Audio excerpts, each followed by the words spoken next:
कम पैसों में हीरोइनों को मिलते थे, कपड़े पूरे पहनती थी। और अब देखिए ये मर्डर, इसमें नहीं के बरोबर कपड़े पहनती है। कला कैसे निर्वस्त्र हो रही है, उसका चित्रण माधुरी ने किया। जा रहा है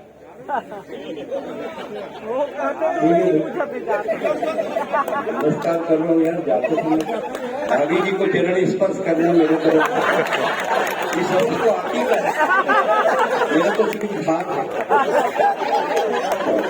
बहुत बढ़िया भैया, इतने देर सुनने में कौन किसकी सुनता, आप सुने। आदरणीय एसपी साहब बैठे हैं, फिल्मी में भी थे। मैं आपके संज्ञान में एक बात लाना चाहता हूँ। मैं के साथ बहुत देर तक चर्चा की आदरणीय एसपी साहब से, लगभग 1 घंटे तक हम आपस में बात करते रहे। मुझे कभी वक्त मिला आंचल जी, तो मैं जरूर आपकी जीवन कथा लिखूंगा कि आपने जिंदगी के किस संघर्ष में चलकर यहाँ तक अपनी, बहुत कम लोग जानते हैं। वो तो जितने जानते हैं उनको एसपी और एसपी के पावर से जानते हैं, लेकिन जो कुछ मैंने जाना, जो कुछ उन्होंने मुझको बताया, जब उसकी किताब आपके बीच आएगी, आप उस किताब को पढ़ेंगे तो आपको लगेगा कि ऐसा छत्तीसगढ़ अभी एसपी बन सकता है अगर उसमें मार्गदर्शन, उसमें हौसला है। और जो उनकी प्रसिद्ध प्रिय कविता है, उसकी कुछ पंक्तियां मैं उनको समर्पित करता हूं। मुझे पता नहीं जो कितनी देर बैठेंगे, इसलिए मैं वो कविता जो उनकी पसंदीदा है। पुलिस के लिए बहुत मजाक उड़ाए जाते हैं, कवियों ने पुलिस का खूब मजाक उड़ाया, लेकिन मैं हिंदुस्तान का ऐसा अकेला कवि हूं जिसने पुलिस के दर्द को गाया।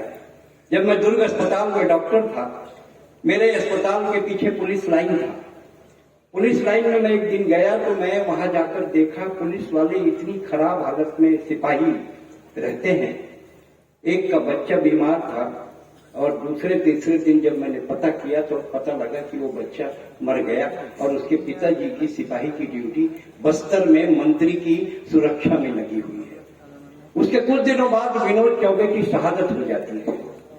तब मैंने एक कविता लिखी, ईमानदारी की कविता लिखी। एसपी साहब, आज की रात आपको देने के लिए इससे बेहतर कविता मेरे पास नहीं। मुझे ईमानदार सिपाही बहुत पसंद आता है। मुझे हर सिपाही चोर नहीं होता, मुझे ईमानदार सिपाही बहुत पसंद आता है। तभी ये सर विनोद चौबे की शहादत के आगे झुक जाता है। मुझे ईमानदार सिपाही बहुत पसंद आता है। क्या होली और क्या दिवाली, बस गश्त है, गश्त है। पुलिस की नौकरी में सिपाही नहीं, पूरा परिवार त्रस्त है। अरे राखियां नहीं बनती पुलिस की कड़ाइयों में, और करवा चौथ में तस्वीर से काम चलता है। और जब तुम फटाके फोड़ते हो, इनके घर में ड्यूटी का दिया जलता है। सिपाही अपनी होली गुलाब से नहीं, काजल से बनाता है। इसीलिए मुझे ईमानदार सिपाही बहुत पसंद आता है। हिंदुस्तान का एकमात्र ऑफिस जो पूरे 365 दिन खुला रहता है, वो है हमारे देश का पुलिस थाना, जहाँ कोई छुट्टी नहीं रहती। तो मन करे तो जा, मन करे तो आ, मन करे तो रुक जा, पूरा व्यवस्था है। पुलिस पे आरोप है कि पुलिस गाली देती है और मां बहन की गाली देती है। आज मैं तर्क से सिद्ध करता हूं कि पुलिस को गाली देनी चाहिए। अब चोर को पकड़ के लानी, भैया चोर, मोर भाटो चोरी करे हस मामा, बता दे तो गांव पड़ा था टका से चोरी करे हस का मोर बाप, तो चोर बता दे। अरे सभ्यों के बीचे रखकर तुम सीखो सभ्यता के 1000 तरीके। इन्हें मुलजिमों के साथ रहना है और तुम्हारी गालियां सहकर भी तुम्हारी सुरक्षा करनी है। जब सिपाही का बच्चा तेज बुखार में तप रहा था, वो दर्द है भाई जिसे मैंने गाया। जब सिपाही का बच्चा तेज बुखार में तप रहा था तो उसका बाप, वो सिपाही बस्तर में मंत्री की सुरक्षा कर रहा था।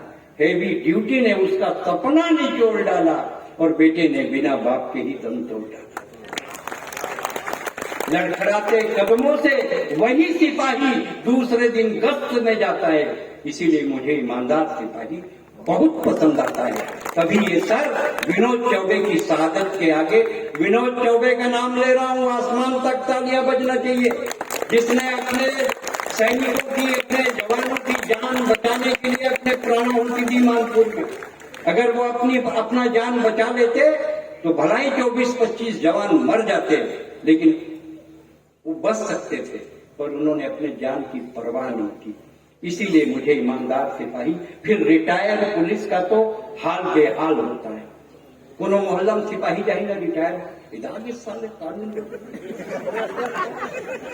पूरा मोहल्ला की गाड़ी सब लोग कानून बताई, कपड़ों में खंबा कराई, उन्होंने बाथरूम के नाली निकाली। सिपाही है भैया, पुलिस है। फिर रिटायर पुलिस का तो हाल बेहाल होता है, न चूल्हे में आग होती है, न कनस्तर में अनाज होता है। उससे भी ज्यादा बदतर होती है आपकी नजरें, जो उसको एहसास दिलाती है कि तुमको तुम्हारे पाप का फल सहना है, और तुम्हारे बदन ने 62 वर्ष तक पुलिस का ड्रेस क्यों पहना है। और लाखों लावारिस लाशों को ठिकाना लगाने वाला वो सिपाही एक दिन लावारिस मर जाता है। इसीलिए मुझे ईमानदार सिपाही बहुत पसंद है। एसपी साहब, मैं शुक्रगुजार हूँ कि आप हमको सुनते हैं, ये बहुत बड़ी बात है। आप लोरमी में भी थे, यहाँ भी हैं। अगला कार्यक्रम अगर अटल श्रीवास्तव ने किया तो बिलासपुर में रहेंगे, हमारे साथ रहते, साथ रहते तो ताकत रहती है, डर नहीं लगता, कुछ भी बोल लो। सैयद है कोतवाल तो कोतवाल का बाप बैठा है तो किस बात का डर, कोई डर नहीं है। पर आपने जो जिंदगी का सफर तय किया, मैं आज मेरे पास इतना वक्त नहीं है कि मैं वो पूरा जो कुछ मैंने उसका प्रारूप लिखा है वो आपको सुना सकूं, लेकिन अचल जी वो किताब जिस दिन छप जाएगी, मैं आपको इसी मुंगेली में या जहां भी आप एसपी रहेंगे, मैं आपको भेंट करूंगा। आपने अपनी जिंदगी जहां से शुरू की और जहां आप हो, एक सपना है, एक कल्पना है, एक ऐसी बात है जिसे आप स्वीकार नहीं करेंगे। मैंने स्वीकार करने के लिए इस किताब को लिखने की कोशिश की है। मैं आपको हमारे बीच हमारे क्षेत्र के विधायक मेरे बहुत प्रिय, जिन मोला मंत्री रही से तो थाली भर भर भजिया खवाए, भगवान कसम बैठे मजबूत बामन आदमी खाए पी के कबू नहीं भी। जब एक बंगला में जाओ ना, डॉक्टर भजिया खा ले, इसे कहा प्लेट में ना मंगाए, अब पूरा थाली में मंगाए।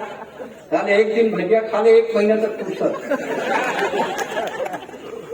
पुन्नूलाल मोहल्ले जी के ऊपर हमको गर्व है, इन्होंने राजनीतिक जीवन को बड़ी पाक, पवित्र और निष्ठा के साथ जिया।